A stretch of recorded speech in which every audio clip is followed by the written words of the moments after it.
You don't achieve worthwhile goals quickly or easily. They take time.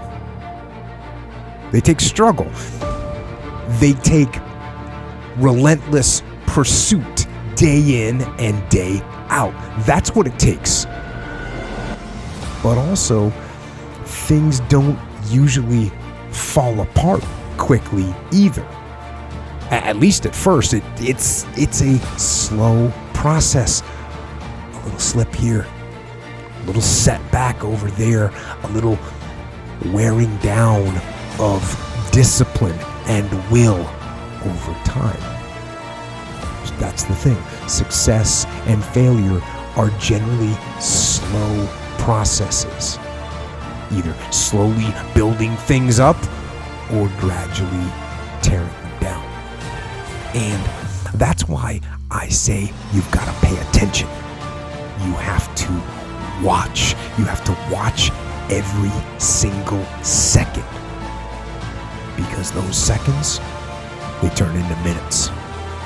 And minutes turn into hours, and hours turn into days, and days turn into years.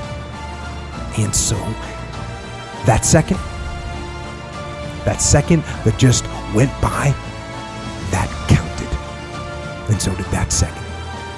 And so did that one. And in those precious seconds, you were either building or you were decaying. You were either gaining ground or you were losing ground in that second. And in every second. Every second counts. So make every second count. Well, you should be afraid of taking risks and pursuing something meaningful. But you should be more afraid of staying where you are if it's making you miserable. It's like the first thing you want to do is dispense with the idea that you get to have any permanent security outside of your ability to contend and adapt. It's the same issue with children.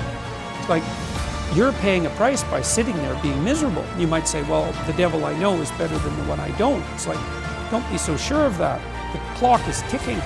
Yeah, and if you're miserable in your job now and you change nothing, in 5 years you'll be much more miserable and you'll be a lot older. It's a luxury to pursue what makes you happy. It's a moral obligation to pursue what you find meaningful. And that doesn't mean it's easy. You know, if you take people, and I've told you this, and you expose them voluntarily to things that they are avoiding and are afraid of, you know, that they know they need to overcome in order to meet their goals, their self-defined goals. If you can teach people to stand up in the face of the things they're afraid of, they get stronger.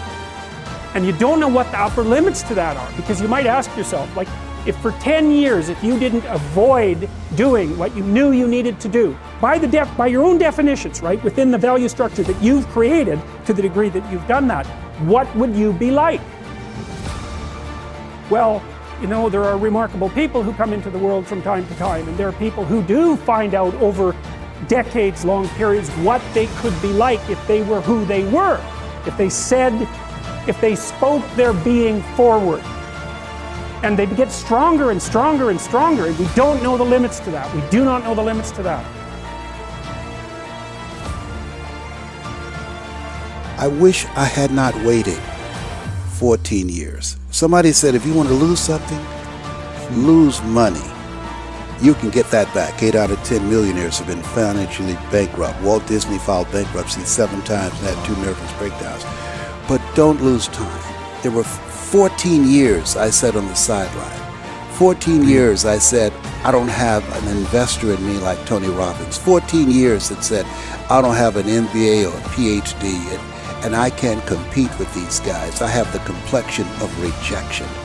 14 years I silenced myself. Wow. And so I regret that, because there are some people that maybe if they'd heard my voice, they would not have turned to drugs.